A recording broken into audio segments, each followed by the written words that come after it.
Hai sahabat kompas.com, tidak terasa udah hari Jumat aja nih. Nah, untuk menemani kalian memulai hari, Kimi udah siapin nih 3 pernyataan dari berbagai peristiwa yang menjadi sorotan pada Kamis 13 April 2023. Yang pertama yaitu Presiden Jokowi buka suara soal kasus dugaan korupsi pada proyek jalur kereta api Makassar-Parepare. Menurut Jokowi, mustahil dari banyaknya proyek lantas terbebas dari masalah. Berikut pernyataan lengkapnya.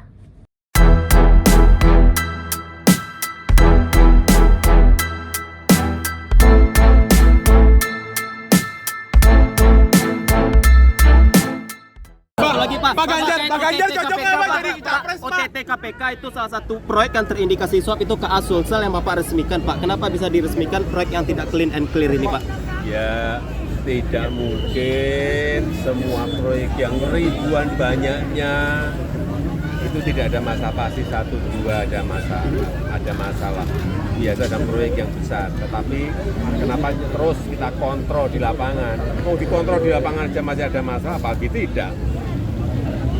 Kita ini hampir tiap hari loh ke lapangan ngecek itu pun masih ada masalah, apalagi tidak. Berita kedua, terdakwa dalam kasus narkoba Teddy Minahasa menjalani sidang pledoi. Dalam sidang itu, dirinya membantah pernyataan Linda Pujiastuti yang mengaku menjadi istri sirinya. Selain itu, Teddy juga menyinggung sejumlah prestasinya.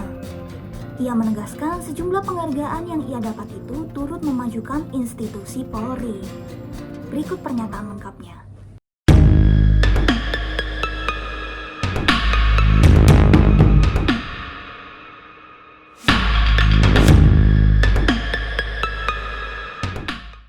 Dalam persidangan, Linda Pujiastuti sebagai terdakwa maupun saksi telah menjelaskan beberapa keterangan yang sangat tidak benar, yakni 1. Mengaku sebagai istri siri saya dan memiliki anak dari pernikahan siri tersebut. Hal ini sangatlah tidak logis, Yang Mulia. Karena saya beragama Islam, sedangkan Linda Pujiastuti beragama Kristen sesuai dengan KTP-nya dan sesuai dengan pada saat dia disumpah di hadapan sidang ini. Istilah nikah siri hanya ada dalam agama Islam. Bahkan saya sama sekali tidak tahu nama asli Anita ternyata adalah Linda Pujiastuti. Karena setahu saya namanya adalah Anita. Bagaimana mungkin menikah siri tidak pakai nama asli? Dan yang lebih tidak masuk akal lagi adalah Linda Pujiastuti masih punya suami, Yang Mulia. Bagaimana seorang wanita yang masih memiliki suami atau menjadi istri dari orang lain bisa menikah dengan orang lain lagi? Penasihat hukum Linda Pujiastuti yaitu Adril Ferry Purba juga merilis di beberapa media massa bahwa pada saat sidang Linda Pujiastuti sebagai saksi akan menghadirkan anak dari hasil pernikahan siri dengan saya. Namun sampai dengan saat ini anak tersebut Jong. Tidak juga pernah ditampilkan.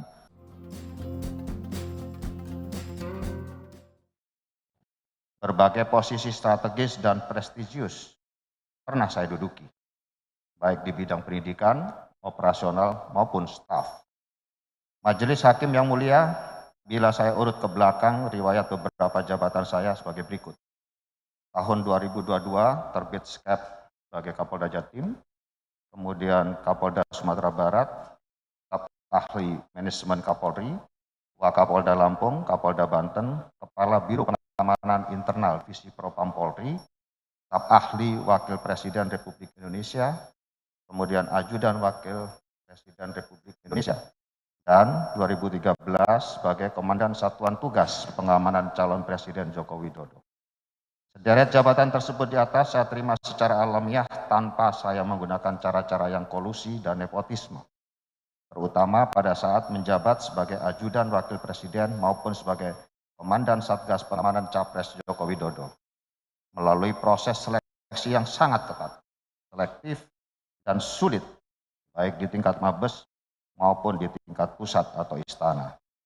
Terutama seleksi tentang materi, yaitu track record dan kedinasan, serta tes psikologi yang harus memiliki aspek intelektual, tanggung jawab, kejujuran, pengambilan keputusan, serta aspek ketelitian yang tinggi. Dan saya berprinsip bahwa jabatan adalah amanah atau kepercayaan yang harus dilaksanakan dengan penuh integritas dan rasa tanggung jawab yang tinggi. Oleh karena itu, saya pun telah memperoleh anugerah Bintang Bayangkara Nararia dan Bintang Bayangkara Pratama dari Presiden Republik Indonesia, yang maknanya adalah bahwa saya turut memajukan institusi Polri serta berdinas selama 25 tahun berturut-turut tanpa cacat. Artinya tidak pernah saya melakukan pelanggaran disiplin, etik maupun tindak pidana. Majelis Hakim yang mulia, dengan perjuangan saya untuk pencapaian karir tersebut, apakah mungkin saya akan merusak dan menghancurkannya hanya demi uang 300 juta rupiah yang telah dituduhkan kepada saya dalam kasus ini? Terakhir, Gubernur Jawa Tengah Ganjar Pranowo enggan menanggapi rumor perestuan dirinya sebagai capres. Ganjar hanya menegaskan bahwa hal itu merupakan urusan Megawati selaku Ketua Umum Partai. Berikut pernyataan lengkapnya.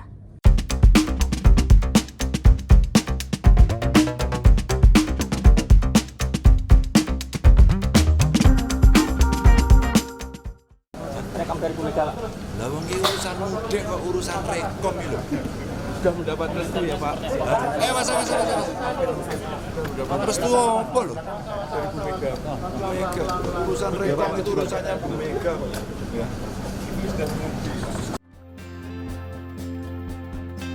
Nah, itu dia top 3 quote highlight versi kompas.com. Don't forget to like, subscribe, dan nyalain lonceng notifikasinya ya. Aku Dini, pamit undur diri. Jangan lupa untuk saksikan informasi menarik lainnya hanya di kompas.com, Journey Melihat Dunia.